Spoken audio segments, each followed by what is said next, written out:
भूतिया खिलौना।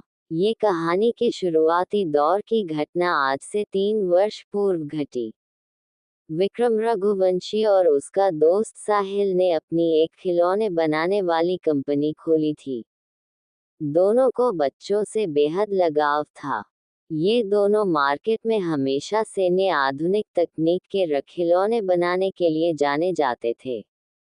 भारत का सबसे पहला रिमोट कंट्रोल हेलीकॉप्टर खिलौना इन्होंने ही इजाद किया था।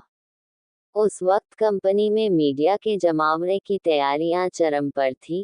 कारण ये था कि विक्रम और साहिल की कंपनी ने एक अलग खास खिलौने का आविष्कार किया था। इस खिलौने की खासियत ये थी कि यह खिलौना मात्र एक मामूली खिलौना नहीं बल्कि बच्चों को लुभाने का जरिया था।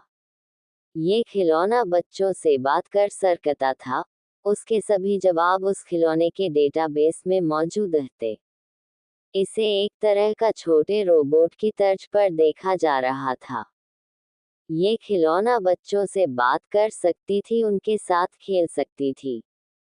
ये खिलौना वह सब काम कर सकती थी जो बच्चे अपने दोस्तों के साथ करना पसंद करते हैं, अर्थात खेलना कूदना, उनसे बातें करना। उसी दिवस विक्रम की बातें अमेरिका के एक टॉय कंपनी से बातचीत हो रही थी। विक्रम ने अपनी कंपनी के इस खिलौने के अधिकार को अमेरिका कंपनी को ऑनलाइन बेच दिया। ये बात उसने साहिल को नहीं बताई थी। अगले दिन मीडिया साहिल और विक्रम से इस खिलौने के बारे में बात कर रहे होते हैं। ये फंक्शन में वह इस खिलौने की टेक्नोलॉजी को विस्तार रूप से समझा रहे होते हैं। इस इंटरव्यू और लॉन्वा इवेंट का प्रकाशन पूरे विश्व भर में हो रहा होता है।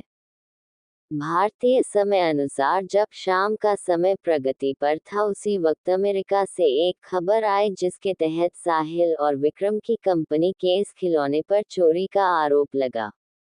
खबर के मुताबिक वह खिलौना का पेटेंट अमेरिका की टॉय कंपनी को जारी हुआ है। इसका साहिल को काफी बुरा प्रभाव पड़ा और उसने सुसाइड कर लिया। इस खिलौने को बनाने में उसने काफी मेहनत करी थी। वह पेशे से इंजीनियर था, लेकिन इस सदमे में वह नहीं रह पा रहा था। आज के वक्त अब वह खिलौने की कंपनी के पूरी संपत्ति अकेले विक्रम की हो गई थी। साहिल को मरे हुए अब 3 साल हो चुके थे। विक्रम आर्थिक रूप से काफी मजबूत हो चुका था। उसकी शादी भी हो चुकी थी। साहिल के हिस्से का उसने भुगतान करने को मना कर दिया था। एक दिन जब वह रात के 9 बजे अपने ऑफिस से घर की ओर निकल रहा था तो उसे अपनी रॉयल्टी के कागज ढूंढने थे ताकि वह उन कागजात को अपने पास संभाल सके। इसी कागज को दिखा के ही उसे अमेरिका की कंपनी ने रॉयल्टी देने का वायदा किया था। वह कागजात ढूंढने लगा। ऑफिस से सभी कर्मचारी चले गए थे, उसे वह कागजात ढूंढने में काफी समय लग रहा था। वह कभी कंप्यूटर के टेबल पर ढूंढता तो कभी कागजात सभी तहखाने में ढूंढता, लेकिन उसे हर बार निराशा मिली। उसने कागजात को ढूंढने के लिए हर दिन अपने ऑफिस के कार्य के बाद प्रयत्न किया, परंतु हर बार की तरह उसे इस बार भी मायूसी का सामना करना पड़ा। वह इसके बाद लगातार डिप्रेशन की स्थिति में ग्रस्त हो रहा था। अमेरिकन कंपनी अब उसके रॉयल्टी पर भी ब्रेक लगाने में सक्षम थी। यह उस कंपनी का नियम था कि जिसे भी वह रॉयल्टी देंगी उसे हर 3 साल बाद रिन्यू करवाना होगा, जिसके लिए उसे एग्रीमेंट के कागजात दिखाने होंगे। वह अब कागजात ढूंढते हुए हार जाता है। उसे इस बात का डर रहता है अब उसे रॉयल्टी नहीं मिलेगी। उसकी कंपनी में बनने वाले खिलौने भी इतने नहीं बिक पाते थे कि अपने घर खर्च को संभाल सके। उसने सोचा कि अब वह कंप्यूटर में सेव फाइल में से समझकर वैसी डॉल को बनाएगा ताकि उसकी कमाई हो जाए। तकरीबन 2 से 3 महीने उसने घर में न जाने का फैसला किया। उसने अपना फैसला अपनी पत्नी को बता दिया था। इन 3 महीने में उसे अमेरिकी कंपनी से मैसेज आ गया था कि वह उसे अब रॉयल्टी नहीं दे पाएंगे। यह फैसला उसके लिए हैरान कर देने वाला नहीं था, क्योंकि इस निर्णय से वह पहले से ही वाकिफ था। अपनी कड़ी मेहनत के बाद उसे अपने कार्य पर सफलता मिली। उसने वह खिलौना बना दिया। खिलौने में आधुनिक वक्त के मुताबिक कुछ नए तकनीक का भी इस्तेमाल किया गया था। अपने परीक्षण में सफल होने के बाद विक्रम बेहद खुश था। इतने महीने के मेहनत के बाद विक्रम अपने घर जा रहा था। उसका बच्चा भी उसके इंतजार में राह देख रहा था। विक्रम अपने घर की ओर निकलते हुए विक्रम ने खुद से बनाया हुआ खिलौना अपने बच्चे के लिए ले जाना मुनासिब समझा। विक्रम ने सोचा कि अब उसकी जिंदगी बदल जाएगी, वह फिर से खुशी भरा जीवन व्यतीत करने लग जाएगा। लेकिन उसे क्या मालूम था कि ये खिलौना उसका वर्तमान एक बुरे लम्हे का आगाज होगा। जैसे ही वह गाड़ी में उस खिलौने को लेकर बैठा, उसके साथ अजीब घटना घटित होने लगी। गाड़ी का पेट्रोल अचानक से पूरा खत्म हो गया। गाड़ी स्टार्ट भी नहीं हो पा रही थी। कार के गेट खुद ब खुद बंद हो गए। उसे घुटन महसूस हो रही थी।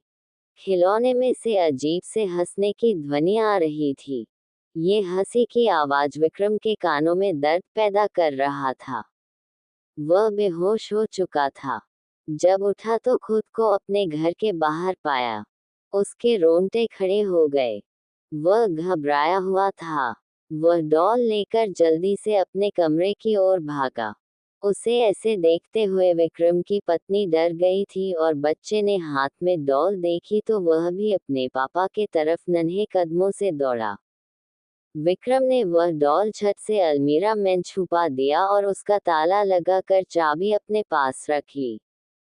उसने ये सब होने के बाद तुरंत कंपनी के मैनेजर को फोन किया और उस खिलौने को बनाने से रोकने को कहा। अगले दिन वह अलमीरा में उस डॉल को निकाल कर समुद्र में डालने का सोचने लगा। लेकिन जैसे ही उसने अलमीरा खोला वह हैरान रह गया। अलमीरा में वह डॉल नहीं थी। वह चिंतित हो गया। वह जल्दी से तेज रफ्तार में भागा। वह अपने बच्चे को ढूंढ रहा था। उसे जो डर था वही हाँ, उसका बच्चा उसी डॉल के साथ खेल रहा था। विक्रम अपने बच्चे से डॉल खींचकर ले गया। वह डॉल उसके हाथ में आते ही वही अजीब हंसी के साथ हंसने लगा। मेरे से पीछा नहीं छुड़ा पाएगा विक्रम, मेरी मेहनत को तुमने चंद पैसों के लिए बेच दिया। यह आवाज किसी अन्य की नहीं बल्कि साहिल की थी। विक्रम काफी भयभीत हो चुका था। उसने वह डॉल समुद्र में फेंक दिया। लेकिन इसके बावजूद साहिल की आवाज सुनाई दे रही थी। यह आवाज उसे पागल कर दिया था।